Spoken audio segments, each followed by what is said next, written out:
On Sunday, we began a short series on another aspect of wisdom, and that is decision-making. How do you squint into the fog of the future and make decisions when you can't really see what's going to happen? How do you deal with that uncertainty? And on Sunday, we talked about the fact that the uncertainty is real, and our task is to accept that uncertainty and to factor it into our decision making. And so we got a number of questions related to that sermon. And so here is the first one. Can you make the distinction between the negativity of simpleness in Proverbs versus the positive challenge of having childlike faith in Matthew 18, and we might add other places? Jesus does call us to become like children in our faith in relation to Him. He even says, unless you become like a child, you cannot enter the kingdom of heaven. So we might think of this distinction, the simple or naive person in Proverbs, and the childlike faith that is talked about in the Gospels. We might think about it this way. Faith in what? If we're talking about God, His promises, His commands, if we're talking about believing in God's care for us, if we're talking about that relationship that we have with Him, we are squarely in gospel territory of calling for childlike faith. That faith should be simple, even in a sense naive, where we just say, well, God has promised this, and so we're going to believe it. We just take it to the bank. We just assume that God is being truthful. And so in terms of faith directed at God, which is what Jesus is talking about in the Gospels and places like Matthew 18, that faith should be simple. If the question is faith in the promises that people make around you, or the things that people say to you, or the schemes that they want you to be part of, or the plans that they want to make with you, in terms of the people around us, if that's the faith that we're talking about, well, now we're in Proverbs territory. And Proverbs is saying, no, don't be simple about that. Don't be naive. Don't believe everything that you hear, because it's a fallen world, and the people around you, even when they're well-intentioned, may not be right. And so you can't trust what you hear from people. That is a good deal of the uncertainty that we deal with in making decisions, is who should we believe?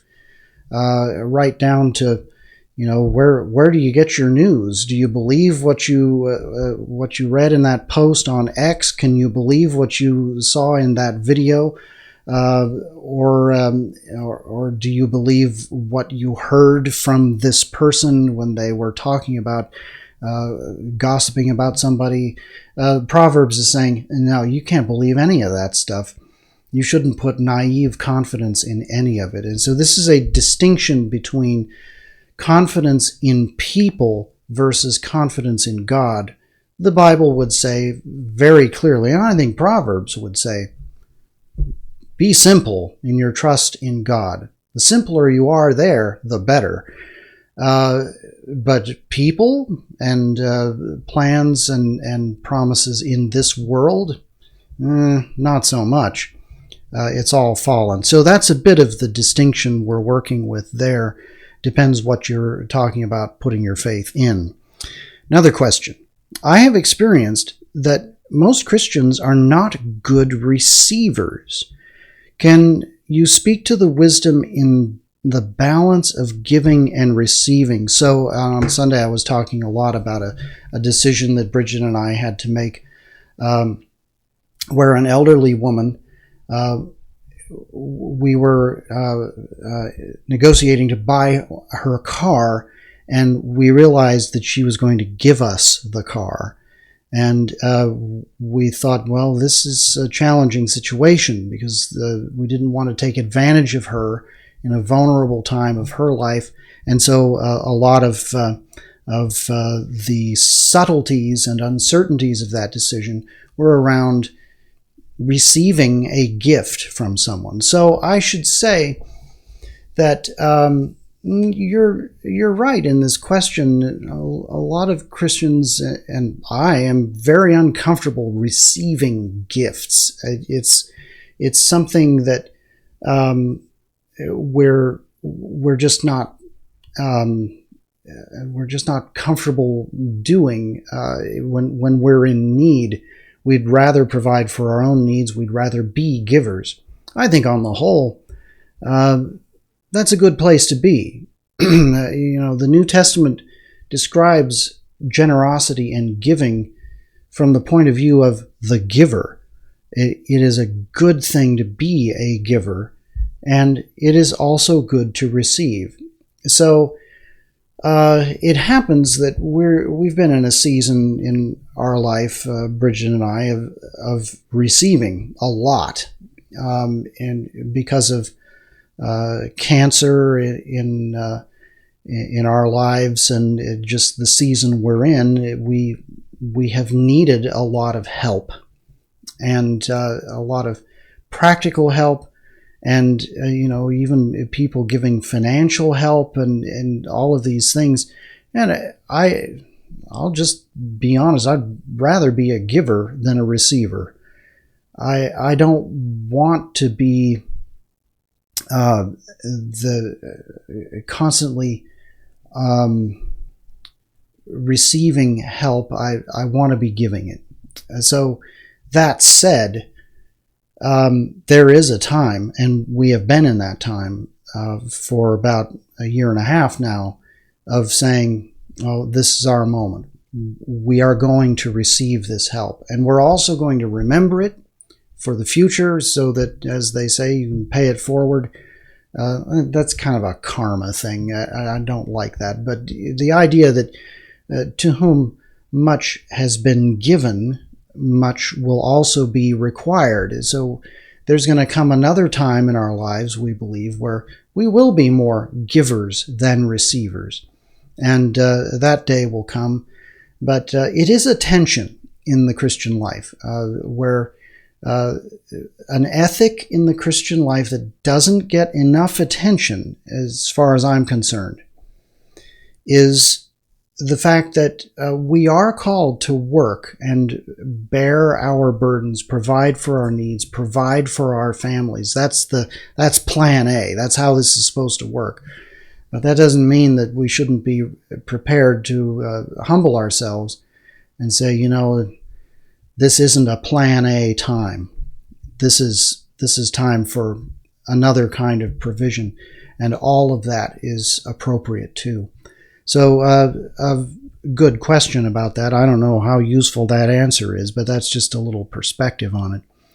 What would you say to someone who has regret about a career, marriage, or other life choice, how to move on or have acceptance when there's powerful remorse or guilt? This is a great question. It's so great that this Sunday's sermon is actually going to be about this. This is going to be, how do you deal with errors that you make? What do you do? You've made the decision or the decisions, and it's done. You can't get out of it. You can't undo it. So what do you do? I would say the most important thing is to start where you are making new decisions. So you can't go back and erase the decision that you have made. All you can do is say, well, I'm at this place on this path. Where do I need to go next? And it's a lot the same procedure we were talking about on Sunday. You don't make big, huge decisions and say, this is the decision that's going to change my life. Nah, break it down. Make a lot of daily decisions, small decisions, to change course step by step. That's going to lead you to a new path. But stay tuned for Sunday's message about dealing with errors and what do you do with all of that remorse. Last question. How do we live cautiously, as in verse 16, without being overly cautious or fearful? So this referring to Proverbs 14:16, saying that the prudent person is cautious, and the word that gets translated cautious is the prudent person fears. And in particular, fears the doing of evil or the neglect of doing good.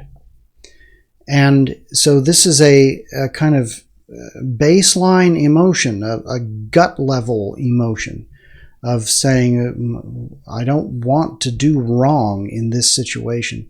So this question is saying, how do you avoid being overly cautious? It's a very relevant question, because what I see most in Christians puzzling through these things is actually a sense that I don't have any agency at all. I don't really have the ability or the I don't have the right even to make a decision here. I'm just supposed to be guided by whatever God tells me to do. And there's this sense that if you are making decisions, you're doing something wrong, because God has called you not to make decisions, but simply to execute what he tells you to do. It's a neat little trick spiritually, because then all of the responsibility for the things that you do is on God or the authority figure he has put in your life, and not on you. And therein lies the problem. We are responsible. We have decisions to make, and we are responsible for those decisions. And so this idea that your duty is to just be a rag doll in God's hands, and he moves you and you do what he does through you, and you don't make any decisions, that's a non-starter. Proverbs would say, no, that's just another kind of folly. Rather, we are to embrace the reality that decisions belong to us, the future is uncertain, and we are learning to make decisions. We are in a process. We're in school for this. We're in training. And Jesus, as I said a couple of Sundays ago about growth, he has paid our tuition in full to go to school to learn this. So how do we avoid excessive caution? First, by saying, no, the decision really is mine. I'm going to reject a kind of false spirituality that says I have no agency. I'm setting that aside, and I'm going to own the responsibility to make my decisions. I'm going to accept the uncertainty involved in making my decisions, and I'm going to proceed accordingly. I'm going to start with what I know about good and evil, and I'm going to major on that. I'm going to make my decisions about an uncertain future. I'm going to make my decisions small and incremental, so that if I do make a mistake, I can turn around and retrieve the situation. I'm not going to make these big, grand, existential decisions that change my whole life. Nah, I'm not going to do it. I'm going to make small decisions, and I'm going to build patterns that way. I would say if you are prone to excessive caution in your decision making, just cut the bites smaller. When we were children, our parents used to cut our meat for us, and if the bites were too big and it took us 15 minutes to chew it, then we'd just come back and cut the bites a little smaller. Decision making is the same way. make smaller ones, and get used to the rhythm of uncertainty, make a decision rooted in faith, and make the next decision based on outcomes. And I think that's the cure for caution, smaller decisions. Much more to say about all of these things, but these are great questions, and I look forward to seeing you again on Sunday.